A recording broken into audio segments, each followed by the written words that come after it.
어제 저희 교회에 결혼이 있어서 또 한 쌍의 부부가 탄생을 했습니다. 오늘 보니까 부부들이 많이 앉아 계시고 특히 아내들이 많은 것 같은데 제가 아내들에게 묻고 싶습니다. 여러분은 남편이 진짜 미울 때 어떻게 화풀이를 하십니까? 남편이 미워 죽겠을 때 어떻게 화풀이를 하십니까? 어떤 아내분이 인터넷에 재미있는 글을 올렸습니다. 인터넷 카페에 올린 글의 내용이 이렇습니다. 남편이랑 싸워서 진짜 미울 때 이분은 이렇게 화를 삭인다고 합니다. 여러분이 참고하셔도 좋을 것 같습니다. 빨래를 하는데 아이들이랑 자기 옷을 먼저 깨끗이 다 빨고 남편의 빨래는 그 빨래를 한 구정물에 담가서 빤다고 합니다.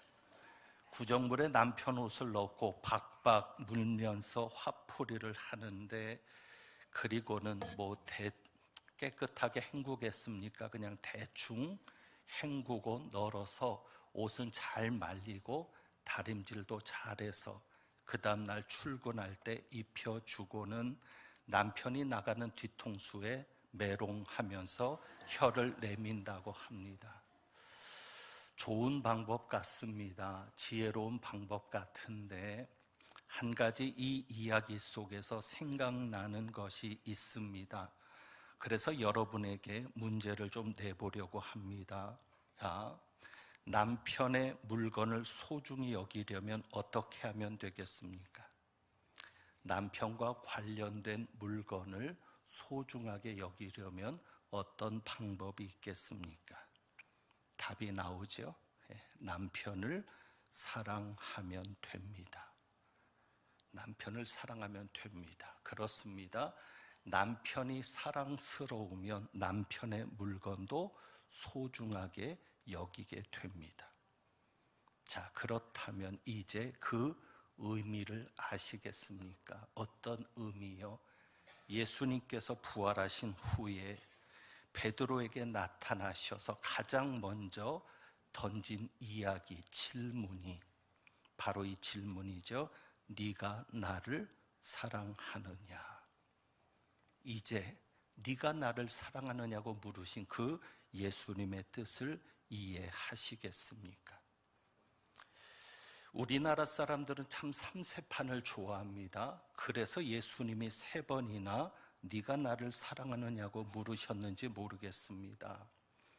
그리고 베드로가 그렇다고 대답할 때마다 예, 내가 주님을 사랑하는 줄 주님께서 아십니다 라고 대답할 때마다 사명을 맡기십니다. 내 양을 먹이라, 내 양을 치라, 내 양을 먹이라. 그러니까 오늘의 이 장면은 부활하신 예수님께서 베드로에게 사명을 맡기시는 겁니다. 그런데 베드로가 맡은 양들, 이 양들은 누구의 양입니까? 오늘 말씀해 보니까 누구의 양이죠? 예수님의 양입니다. 분명하게 이야기하고 있습니다. 내 양을 먹이라. 너의 양이 아닙니다. 비록 베드로가 맡아서 돌보고 양육하더라도 그 양은 베드로의 양이 아니라 예수님의 양입니다. 자, 그렇다면 이 예수님의 양을 제대로 먹이고 제대로 치려면, 제대로 돌보려면 가장 중요한 것이 무엇이겠습니까? 예수님을 사랑하는 마음입니다. 자, 그러면 한번 이렇게 생각해 봅니다. 베드로가 예수님을 사랑하지 않고도 양을 먹일 수 있겠습니까? 예, 있습니다. 예수님을 사랑하지 않고도 양을 먹일 수 있습니다. 그렇잖아요. 베드로가 워낙 천성적으로 책임이 강한 사람이면 예수님을 사랑하는 마음이 없어도 양을 버리지 않고 먹일 수 있습니다. 그러나 그것이 베드로에게 무슨 유익이 있겠습니까? 우선 예수님이 기뻐하지 않으실 것입니다. 자기를 사랑하지 않는데 그저 어찌 보면 의무감으로, 어찌 보면 형식적으로 자기의 양을 돌본다고 해도 예수님은 기뻐하지 않을 것입니다. 물론 베드로에게도 유익이 없습니다. 베드로가 그 양을 돌보느라고 수고해도 예수님을 사랑하지 않고 그저 양을 돌보는 것이라면 그에게는 어떤 상급도 없을 것입니다. 그래서 그런지 예수님께서 이렇게 물으셨습니다. 15절에 보면 이렇게 물으시죠. 요한의 아들 시몬아, 내가 이 사람들보다 나를 더 사랑하느냐? 그냥 나를 사랑하느냐고 물으시지 않고 이 사람들보다 더 나를 사랑하느냐? 우선 예수님께서 이렇게 물으신 데는 귀한 뜻이 있습니다. 그것은 예수님은 양들을 누구에게 맡기시겠다? 나를 사랑하는 자들에게 맡기시겠다. 아무에게나 양을 안 맡기시겠다는 거예요. 왜요? 만약에 그 자리에 제자들도 함께 있는 것인데 만약에 그 자리에 베드로보다 더 사랑하는 제자가 있었다면, 베드로보다 더 예수님을 사랑하는 제자가 있었다면 그 제자에게 양을 맡기실 것이라는 사실입니다. 그래서 예수님 물으시는 거 아닙니까? 네가 이 사람들보다 나를 더 사랑하느냐? 그러니까 베드로가 대답하는 게 뭐예요? 예, 그렇습니다. 이 사람들보다 내가 더 주님을 사랑합니다라고 대답하니까 내 양을 먹여라, 내 양을 쳐라, 내 양을 먹여라. 여기에서 우리가 알 수 있는 것은 무엇이에요? 예수님은 자기를 사랑하는 자에게 양들을 맡기신다는 사실입니다. 지난주 했던 설교 중에 여러분 이것을 기억하십니까? 어쩌면 여러분들은 그 설교를 들을 때 이게 무슨 말이야 했을지 모릅니다. 그런데 지금 이 상황을 보시면 분명하게 그 뜻이 이해가 됩니다. 제가 이런 얘기를 했습니다. 교회를 위해서 일하지 마십시오. 상급이 없습니다라고 얘기했습니다. 교회를 위해 일하지 마십시오. 왜 그 얘기를 했습니까? 바로 이겁니다. 예수님을 사랑하지 않으면서도 교회를 할 수 있어요, 없어요? 있어요. 예수님을 사랑하지 않는데도 교회를 할 수 있어요. 책임감 있는 사람은 자기에게 맡겨진 일을 그 책임감 때문에, 성실함 때문에 잘합니다. 혹은 자기를 위해서 하는 사람도 있습니다. 자기 이름 내려고, 높아지려고, 대접받으려고, 권세를 부리려고. 그러니 교회를 한다고 해서 다 주님이 기억하시고 기뻐하시는 게 아니라 자기를 위해서 혹은 예수님을 사랑하는 것 외에 다른 의도를 가지고 교회를 하는 사람도 있을 수 있습니다. 그러나 주님이 기뻐하시는 것은 예수님을 위해서, 예수님을 사랑해서 교회를 하는 겁니다. 왜요? 교회는 누구의 교회니까? 예수님의 교회니까. 내가 예수님을 사랑하다 보니까 교회가 예수님의 교회거든요. 그래서 교회 일을 하는 겁니다. 왜? 교회 일이 누구의 일이니까? 예수님의 일이니까. 이런 이야기도 했습니다. 목사를 위해서도 일하지 마십시오라고. 그렇습니다. 어느 때는 감동을 주는 분들이 계십니다. 위로가 되고 힘이 되는 분들이 있습니다. 그리고 이런 생각이 듭니다. 도대체 내가 뭔데 내가 이런 대접을 받는가? 감사하죠. 그런데 착각해서는 안 됩니다. 교인들이 잘해주고 힘이 돼주고 위로가 되고 격려가 된다고 해도 목사를 위해서 하는 게 아니라 그 목사 뒤에 누가 있으니까? 예수님이 계시니까. 목사님들이 그 사실을 잊어버리면 안 돼요. 그러니까 조그만 교인들이 받들어주면 왕이 되려고 하는 이유가 뭡니까? 교인들은 목사를 위해서 하는 게 아니에요. 그 목사가 예수님의 종이니까, 예수님의 교회를 위해서 예수님이 세운 지도자니까. 결국 목적이 어디 있는 거예요? 예수님에게 있는 거죠. 그러니 저는 교인들에게 감동적인 사랑을 받을 때마다 교만할 수 없습니다. 왜? 교인들이 절 보고 하는 게 아니거든요. 누구 때문에요? 예수님 때문에. 그러니 그 앞에서 교만할 수 있습니까? 조금 교인들이 잘해준다고 변질될 수 있습니까? 나 때문에 받는 영광이 아닌데, 주님 때문에 받는 영광인데. 여러분 아시겠어요? 그래서 우리가 어떤 출발선 위에 서 있어야 되는지 아시겠습니까? 여러분은 지금 이 출발선 위에 제대로 서 있습니까? 그 출발선이 무엇이죠? 예수님을 사랑하는 것이 가장 먼저가 되어야 합니다. 오히려 예수님을 사랑하는 마음이 회복되지 않는다면 그 일을 안 하셔도 좋습니다. 예수님을 사랑하는 것이 출발이 되지 않으면 어떤 출발을 해도 부정 출발이요, 실격입니다. 아무리 열심히 뛰어도 주님이 기억하지 않습니다. 사람들이 베드로에게 이렇게 물을 수 있겠죠. 베드로여, 당신은 왜 그렇게 열심히 양을 먹이십니까? 자, 베드로가 이렇게 대답할까요? 왜 당신은 그렇게 열심히 양을 먹이십니까? 물을 때 지금 예수님과 이 만남을 가졌던 베드로가 이렇게 대답할까요? 월급을 많이 받으니까 양을 열심히 먹이는 거죠. 조금 더 시간을 들여서 근무를 하면 시간 외에 수당이 나오니까 열심히 하는 거죠. 열심히 해야 대우가 좋아지고 진급도 잘 되니까 열심히 하는 것 아닙니까? 베드로가 이렇게 대답할까요? 아니죠. 베드로는 뭐라고 대답하겠습니까? 오직 한 가지죠. 예수님을 사랑하기 때문입니다. 여러분이 출발선 위에 바로 서 있으면 이 대답이 나와야 합니다. 왜 그렇게 교회를 열심히 하십니까? 대답은 하나죠. 예수님을 사랑하기 때문입니다.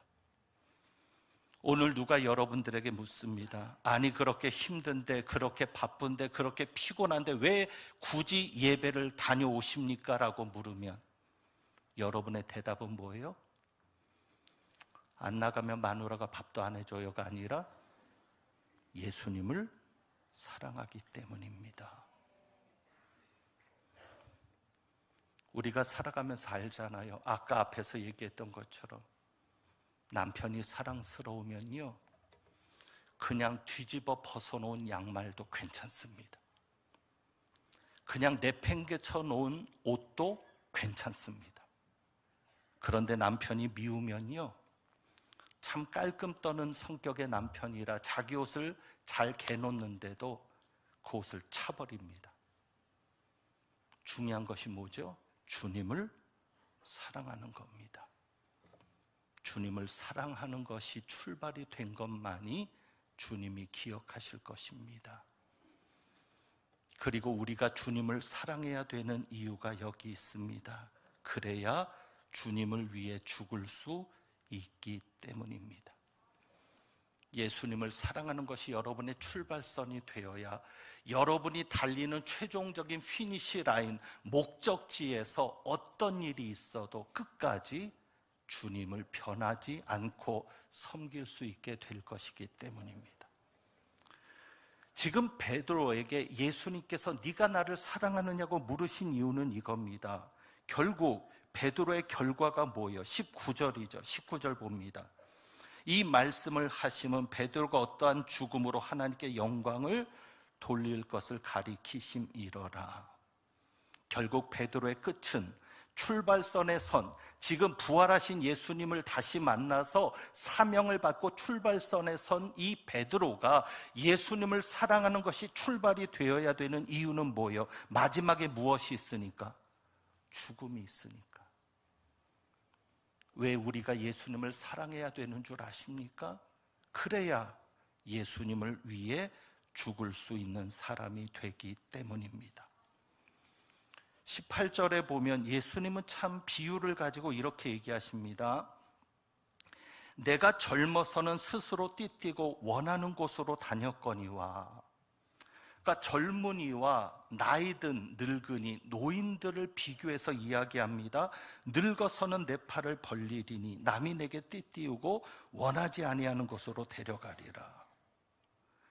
겉으로 볼 때 그림은 그겁니다. 자, 젊은 사람들은 자기가 나가고 싶을 때 언제든지 옷을 입을 수 있어요, 없어요? 있어요. 띠를 띨 수 있어요, 스스로. 원하는 때에. 그리고 자기가 가고 싶은 곳으로 갈 수 있어요, 없어요? 있어요. 그러나 나이가 들어서 기력이 떨어지면 어떻게 돼요? 내가 혼자 허리띠를 맬 수 없어요. 누가 메어 주어야 돼요. 그리고 내가 가고 싶은 곳으로 가야 되지만 결국은 누군가 데려다 주는 곳으로 갑니다. 왜 예수님이 이것을 비교로 말씀하셨을까요? 그리고 그 최종적인 것이 뭐죠? 19절, 이 말씀을 하심은 베드로가 어떠한 죽음으로 하나님께 영광을 돌릴 것을 가리키심이러라. 젊은이와 노인의 차이가 뭐예요? 젊은이는 자기가 하고 싶은 때 하고 가고 싶은 곳에 갑니다. 노인은 자기가 하고 싶은 때 하는 게 아니라 남이 시켜주는 때 합니다. 그리고 자기가 가고 싶은 곳으로 가는 게 아니라 남이 원하는 곳으로 갑니다. 이 남이 누구예요? 예수 그리스도. 그래서 너는 나를 따르라. 이해되시겠어요? 신앙이 어린 사람, 믿음이 성숙하지 못한 사람은 뭐든지 자기가 하고 싶을 때 하고 가고 싶은 대로 갑니다. 교사도 하고 싶을 때 하고 또 자기가 마음에 안 들면 다른 것을 하고, 성가대 연습도 그럽니다. 성가대 연습도 하고 싶을 때만 나오고, 성가대 서는 것도 하고 싶을 때만 서고, 하고 싶지 않으면 안 서고. 제가 왜 여길 쳐다보면서 하는지 알죠? 이쪽을 보면 후환이 두려워서. 그러나 늙어서는 예수 그리스도를 만나고 내가 주님을 사랑하는 그 이후의 삶은 내가 원해서 하는 게 아니라 주님이 원할 때 하고, 내가 원하는 곳으로 가는 게 아니라 주님이 가고 싶어 하는 곳으로 가고, 그리고 그 마지막이 죽음일지라도 내가 주님을 사랑하니까 감당하고. 여러분은 지금 어떻게 일을 하고 계십니까? 여러분이 하고 싶은 일을 하십니까? 또 여러분이 하고 싶을 때만 그 일을 하십니까? 그러면 여러분은 지금 출발이 잘못되어 있는 겁니다.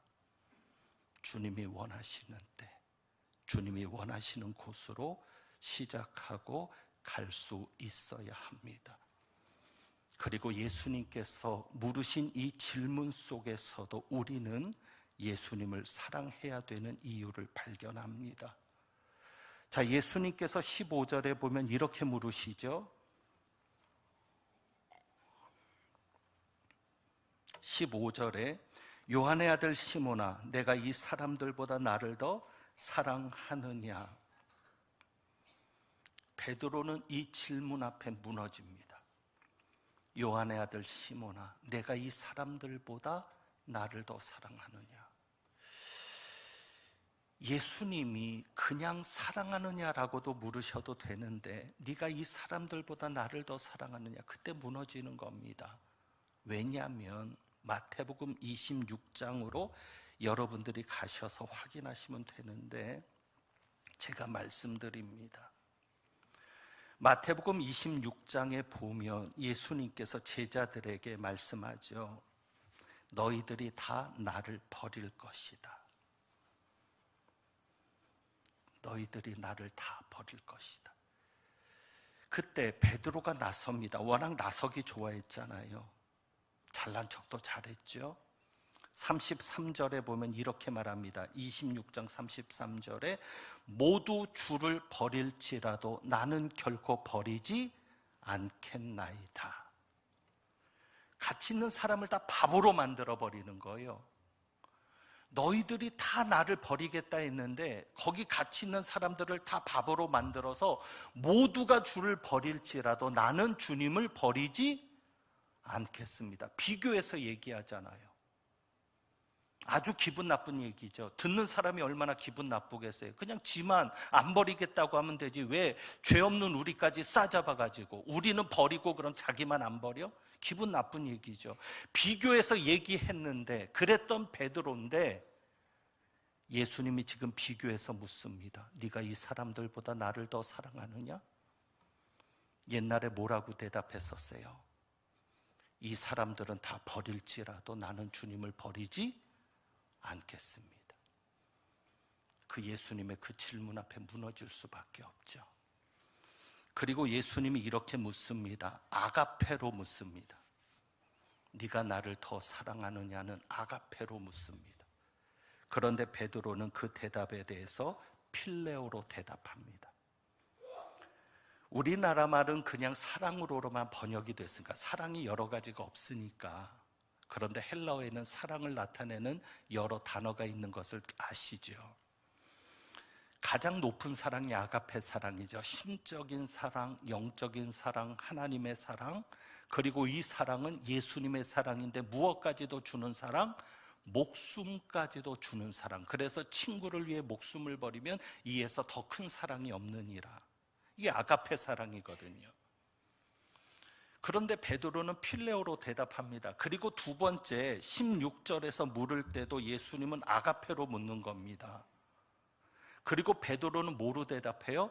필레오로 대답을 합니다. 그런데 이 대답을 할 때 베드로의 마음은 무너지는 겁니다. 왜 예수님께서 아가페로 묻는데 베드로는 필레오로 대답할까요? 어떤 분들은 그런 얘기를 합니다. 신약 성경에는 굳이 아가페나 필레오를 구분하지 않는다. 예, 맞습니다. 구약 성경이 히브리어로 돼 있는데 그 히브리어를 헬라어로 번역할 때 72역으로 번역할 때 보면 어느 때는 아가페로도 번역하고 똑같은 상황에서 필레오로도 번역을 합니다. 그러니까 신약 성경에도 필레오와 아가페를 굳이 구분해서 사용하진 않습니다. 그러나 그렇다고 보기에는 이 본문은 너무 질서가 있습니다.